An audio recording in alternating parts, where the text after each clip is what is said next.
science class. Awesome! Lots to learn. Yeah, that thing's cool, but if you want to make real waves, show them your other side.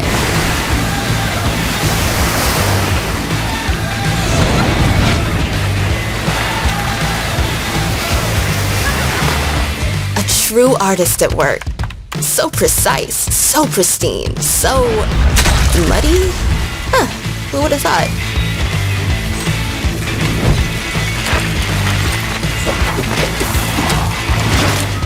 Why go along for the ride? Don't just get a lift, get out there.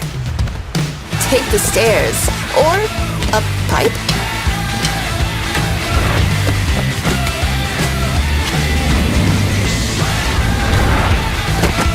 So get ready to put your true self in your selfies.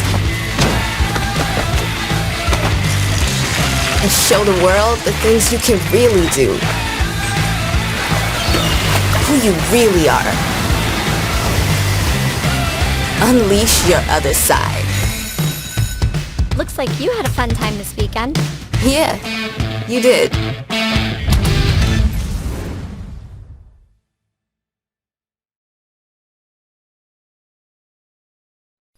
All right, so we're ready to do a little unboxing today and take a look at what we've got here.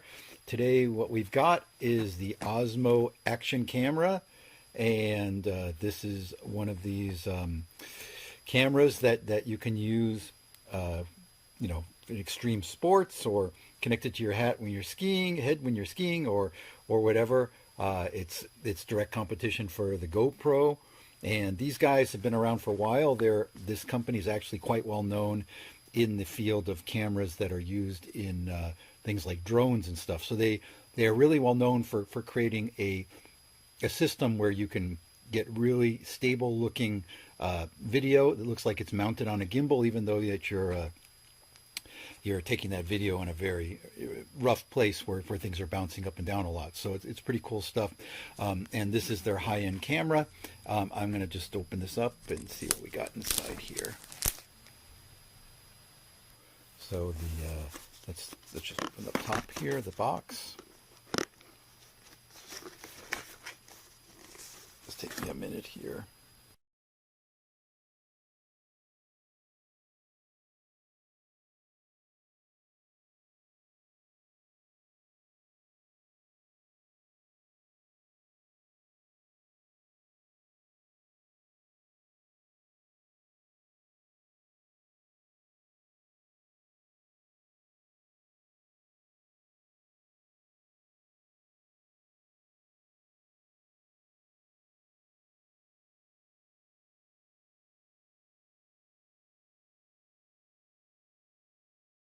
Or your torso. So it's kind of an interesting addition there. Down here, we got a box, and in this box has all the little goodies that go with it.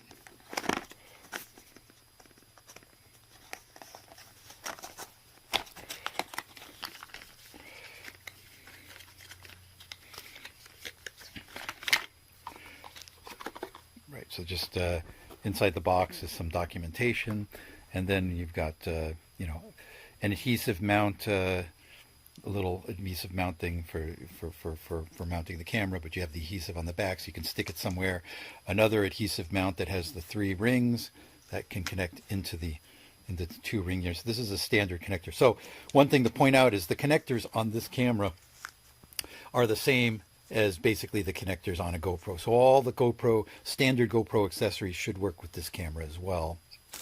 Here you've got the battery case, and inside that case, I believe, is a battery.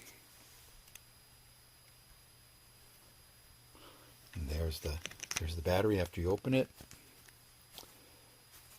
And then in here, you've got your charger cord, and let's see what else we got in there. So this is what comes out of that package that had the charger cord. So it's got this charger cord right here.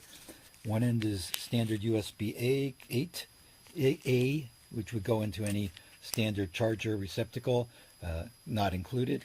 And the other side is this USB-C connector, and that goes into the camera to charge the battery. The other thing you have is this little screw piece here, and that would be used if you connect the camera to this little pedestal here, and then what you would do is go here to the, you'll see at the other side you have a screw hole there, and by using this screw piece, oops, well, as I'm holding the phone, the camera to show you this, this screw goes into this hole right here, and locks that base down. All right. So that's about it for that part. Now the other one thing I'll point out is they don't give you any instructions with this, not even a quick start guide. So if you've never played with one of these cameras before, you may not realize that you got the camera and then you've got a case here, that this case comes off. So to remove the case, it's pretty straightforward. You have a little clamp up here. You open that up, then the back of this case opens up, and the camera just pops out of there then. So there's the camera. The camera is actually quite small. And this case is, of course, important because it's got the two pieces here, the two little round pieces, which is how you connect it to any kind of mount. And, you know, if you were to break this or lose this, you can get another one. As I said, this camera is made to be interchangeable with all the modern GoPro stuff, so you can buy something else to replace it. All right, so here's your camera. There's your lens. Got a few buttons here and there. The battery goes in here on the bottom. Snaps right in there. And the other thing you have over here is, this is a little bit hard to figure out if you don't know. And as I said, there's no instructions in the box, so you're going to have to go online and figure this out. This little button here, if you push that in and pull it up, this piece up, then this slides down and you pull it up. And in there, what you've got is your USB-C connector, and your micro SD card would go into that hole there. So that's pretty much it for the unboxing here, and then the next point will be to show you the camera in action. All right, so I've had a little time to play around with the camera since I finished the unboxing, and I'm going to go through it a little bit with you now. So we saw this before. This is the camera. Down here is the battery compartment, and you just got to make sure you got that closed. So it closes with two clips here. There's a clip here, and there's a clip over here, and you have to make sure that the red part is not there. So they are both sliders. When you slide those, see, it turns. You see the red there, and you slide this one, and then that battery just pops right out of there. So you put it back in, and if you put it in right, sliders are both back in. All right, so the buttons, we have nominal buttons here. We have a button over here which changes the mode. I'll show you that in a minute. We have a button over here that if we push down, this compartment opens up. And inside there, I think I showed you before, you got your USB-C connector, and you have your memory card, which takes a micro SD card. The slot is over here. I would say it's a little bit hard to get that card in and out, so the spring is not too spring loaded, but there you go. I pulled it out. The card I have purchased for this thing, you have to be pretty specific about what you get. This is a SanDisk Extreme card. This is a V30 card. You may be able to see that. This basically, you have to use a card that can write very fast. So if you're writing with this camera at say 4K video, 30 frames per second or 60 frames per second, it's going to be writing about a half a gig of data per minute. And so that's a huge amount of data, right? And so you definitely need a card that's very fast to work with this. So let's just put that back in the slot there and get it down there. You need a little bit of a fingernail, or if you don't have a good fingernail, you might use a screwdriver, but I got that. All right, so to turn it on, I've now pushed this button right here, and there it is. It's on. The little LED shows up here. This is your shutter button to take pictures or start your video, and that's really about it for buttons on this thing. Now, a few things I want to show you about this. So you got a nice big screen on the back. This screen is bigger than the screen on, say, the GoPro 7 or 8 series cameras, a little bit bigger than them. So that's nice. It's a touch screen. I'll show you that in a minute. What's really novel about this camera versus the competition is we hold this button over here for a couple seconds.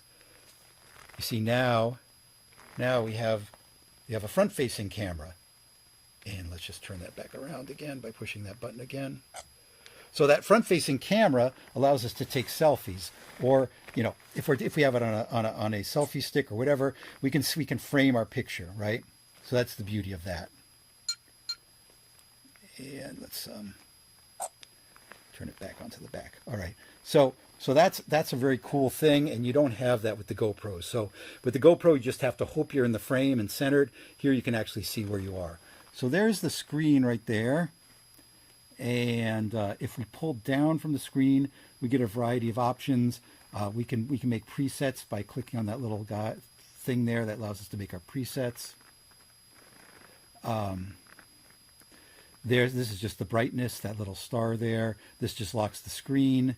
A lot of these are not that exciting. This one is the settings button right there. So if we click on that, we can go down here and we have a variety of settings. So you have voice control, quick switch. I mean, some of these things don't need to really go through them, but you do have, wind noise reduction, various stuff here, face ID, so it keeps focused on the faces if it sees them, things like that. These are just, sort of how you set up the camera. So we can close that. If we slide over from the left, we get the options now for the camera. So if we're in video mode, those are going to be options for the video. We also, there's options for the video right there, and these are the options for the camera. And by default, it's auto, which most people are going to use. If you want to do manual, you click the little M there, and you have the manual settings. And one cool thing about this is the shutter speed. You see it's set at 100 here, but you can actually set the shutter speed to 1/8,000th of a second. So if you have bright light, somebody going really fast, a sports car race or something like that, and you want to capture the action, you can set this to 1/8,000. Now that's it. It doesn't have a huge sensor in the camera, so you need a lot of direct, a lot of light. This is not going to work in the dark. It's not going to work in a shady day, but you do have the option of bringing it all the way down there. So let's just put it back at 100 for now. All right. And then you can change the ISO max up to 3200, and so on and so forth. All right. We can, if we're done with that, we'll just, let's, I guess I haven't picked that yet. All right. So now let's put that away. If we slide in from the left, it's going to show us the video we've taken. So for example, here's a video, and you can watch the videos on the camera, and just push the button and it starts, and we don't need to hear me talking. All right, so that's that. You can preview your videos. One thing I'll point out: there is no video out on this camera. There's no HDMI port. There's no other video out port. So if you want to save your videos, you have to take the micro SD card out of the camera and put it into a nice reader, or connect the USB-C cable. All right, so that's, if we can turn that on, and then if we point in from the bottom, this is going to give us our options for the video. So we have in this right now I have it set at 1080p, but you have the option of spinning that around, so 2.7K, or in 4:3 or widescreen mode, and you have your 4K, or if we keep scrolling over there, and so on, and you can go all the way down to 720p. You also have your frames per second, which typically you're going to do 30 or 60 frames per second. If you want to do slow motion, then it can record up to 240 frames per second, and the video will be interpreted as having been recorded at 30 frames per second. So basically it gives it an effective slowdown factor of 8. Right here, you'll see you have this button, the RockSteady button. Now that's the stabilization, the electronic stabilization that the camera does when you're taking a video, and it's incredibly good. The company that makes Osmo has been in this business for a very long time, making stabilization software and cameras for the drones and things like that. And more recently they've gotten into the business of making these little cameras. But the RockSteady is really good, and it's at least as good as the equivalent feature on the GoPro. As I show you right here, you can change the frames per second, and you have all the options down to 24 frames per second. And again, we'll just, if we want to get rid of that, stop seeing that, we'll just scroll that down. Now, as I mentioned before, you have this button over on the left, and if we push that button, not the button on top, which is a little hard to do. You'll have a lot more success doing this when you have both hands. I'm trying to do this with one hand. All right, so now we can scroll through. Let's go through. So there's video, that a preset that I have is 180. There's regular video. There is slow motion. There's time-lapse, and time-lapse video takes only a screenshot every so many seconds. And then we have hyperlapse. And so hyperlapse is very cool. And then photos. So hyperlapse is particularly cool.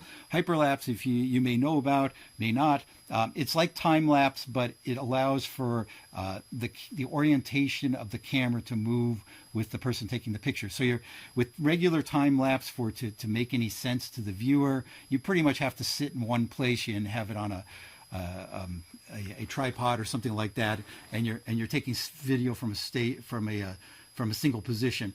Hyperlapse basically allows you to move around while you're taking the video. So you could run hyperlapse video while you're, say, on your bike, riding around, or anything like that, or on your skis or whatever. So hyperlapse is a very cool functionality, and you can go online and see more about that. Another thing worth pointing out is that the lens cover here actually just screws right off. This, this is a nice feature. It's very easy to remove, easier than the GoPros. And actually the GoPro 8, the newest one, doesn't even allow you to play around with that at all. So, if you're lucky, you'll never need to take that off. Or, if maybe you don't need any special lens covers. But if you break it or whatever, it's quite easy to fix. So that's about it for the run through here. And then the next video, I will just show you a little bit of sample footage that I took while riding a bike, to show you with the RockSteady on, and you'll see how incredibly smooth the video gets. So this, that will be the third part of this video, and we'll be there in a minute.